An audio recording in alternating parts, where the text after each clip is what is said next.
Hello everyone, welcome to my channel. आज हम इस वीडियो में एक और बहुत important topic importance of psi and psi square discuss करेंगे, जो बीएससी एंड एमएससी लेवल के सेमेस्टर एग्जाम्स में शॉर्ट टाइप क्वेश्चन में पूछा जाता है कि साइन एंड साइन स्क्वायर का इंपॉर्टेंस क्या है। अभी साइन एंड साइन स्क्वायर क्या होता है, जैसे पिछले वीडियो में हमने श्रोडिंजर वेव इक्वेशन डिटेल में डिस्कस किया था, उसको पढ़ा था। श्रोडिंजर वेव इक्वेशन आपको याद ही होगा, ये श्रोडिंजर वेव इक्वेशन होता है। यहाँ पे आपको ये साइन दिख रहा होगा, इसको साइन कहा जाता है, ठीक है। तो इसका क्या महत्व है, इसका क्या इंपॉर्टेंस है, उसको हम एक एक करके डिटेल में डिस्कस करेंगे, पॉइंट वाइज हम डिस्कस करेंगे।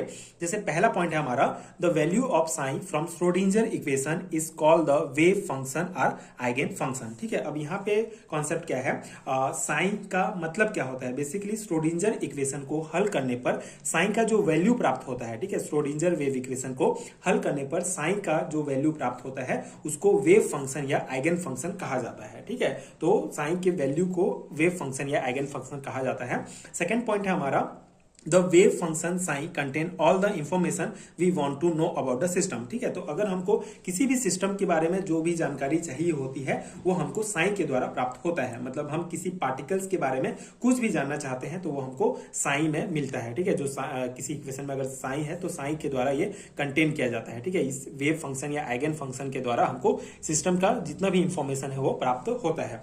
थर्ड पॉइंट है हमारा, all the properties of a system can be calculate from its wave function, ठीक है। तो किसी भी क्वांटम सिस्टम में किसी भी क्वांटम सिस्टम की जो प्रॉपर्टीज होती है वो हमको जो है वेव फंक्शन के द्वारा हम जो है कैलकुलेट कर सकते हैं। जैसे कि एनर्जी, पोजीशन, वेलोसिटी, ये जो प्रॉपर्टीज हैं किसी भी क्वांटम सिस्टम की, वो हम साइन के द्वारा जो है कैलकुलेट कर सकते हैं। तो ये भी एक बहुत इंपॉर्टेंट पॉइंट है। ये जो हमारा वेव फंक्शन है साइन, इसके द्वारा हम किसी भी सिस्टम के प्रॉपर्टीज को कैलकुलेट कर सकते हैं, ठीक है। मेनली फिजिकल प्रॉपर्टीज के बारे में हमको पता चलता है। एंड फोर्थ पॉइंट हमारा, in the Schrödinger equation the wave function sign represent the amplitude of the electron wave, ठीक है। तो श्रोडिंजर इक्वेशन में जो हमारा साइन है ये बेसिकली इलेक्ट्रॉन वेव के एम्पलीट्यूड को रिप्रेजेंट करता है। यहाँ पे जो एम्पलीट्यूड टर्म दिया है इसका मतलब होता है वेव की हाइट, मतलब जितना ज्यादा साइन होगा वेव जो है उतना ही ज्यादा होता है, ठीक है। ये पॉइंट हमारा बताता है, मतलब Schrödinger equation, in the Schrödinger equation the wave function sign represent the amplitude of the electron wave, ठीक है। इलेक्ट्रॉन वेव के एम्पलीट्यूड को रिप्रेजेंट करता है साइन, ठीक है। मतलब जितना ज्यादा हम मतलब एम्पलीट्यूड का मतलब ही है वेव की हाइट, जितना ज्यादा साइन होगा उतना ज्यादा हमारा वेव होगा, ठीक है। ये हो गया।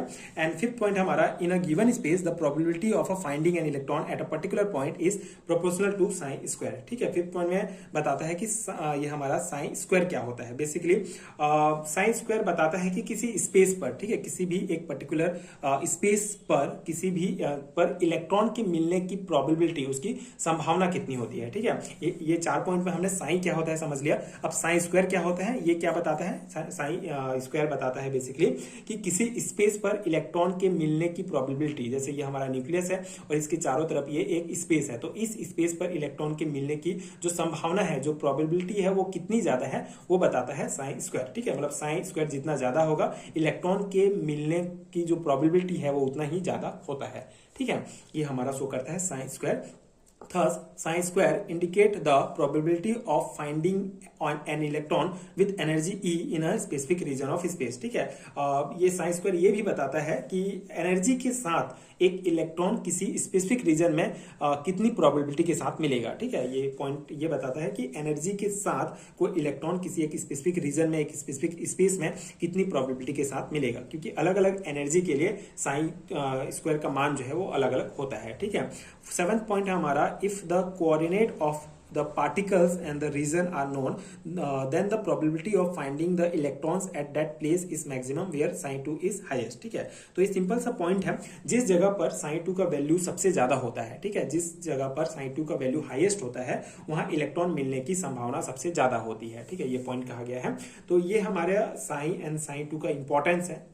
7 इंपॉर्टेंट पॉइंट है, बहुत सिंपल से पॉइंट्स हैं जो आपको ध्यान रखना है। पहला पॉइंट ये कि जो साइन होता है वो बेसिकली अगर हम श्रोडिंजर इक्वेशन को सॉल्व करते हैं तो उसका जो वैल्यू प्राप्त होता है उसको साइन वेव फंक्शन या आइगन फंक्शन कहा जाता है, ठीक है।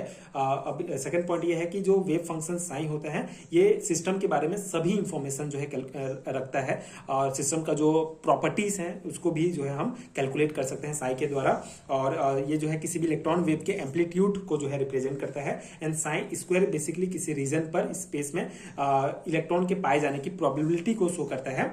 एंड इस इलेक्ट्रॉन एनर्जी के साथ भी इलेक्ट्रॉन की पाए जाने की जो प्रोबेबिलिटी है उसको भी हम साइन स्क्वायर के द्वारा रिप्रेजेंट करते हैं। एंड जहां पर साइन स्क्वायर का मान सबसे हाईएस्ट होगा वहां पर इलेक्ट्रॉन पाए जाने की प्रोबेबिलिटी ज्यादा होगी। ठीक है, तो ये दो इंपॉर्टेंट टर्म है साइन एंड साइन स्क्वायर, जिसका इंपॉर्टेंस हमने डिस्कस किया। आई होप आपको समझ में आ गया होगा। शॉर्ट टाइप क्वेश्चन में पूछे जाते हैं तो इतना पॉइंट्स आप ध्यान रखेंगे तो इनफ रहेगा। आप इसको एज इट इज अपने सेमेस्टर एग्जाम्स में अप्लाई कर सकते हैं। एंड अगर आपको बीएससी एंड एमएससी लेवल के हैंडरिटन नोट्स चाहिए तो उसके लिए आप डिस्क्रिप्शन बॉक्स चेक कर सकते हैं, वहां आपको नोट्स का लिंक मिल जाएगा जहां से आप डाउनलोड कर सकते हैं और एग्जाम की प्रिपरेशन कर सकते हैं। एंड आगे की वीडियो देखने के लिए चैनल के साथ जुड़े रहिए। Thank you so much for watching.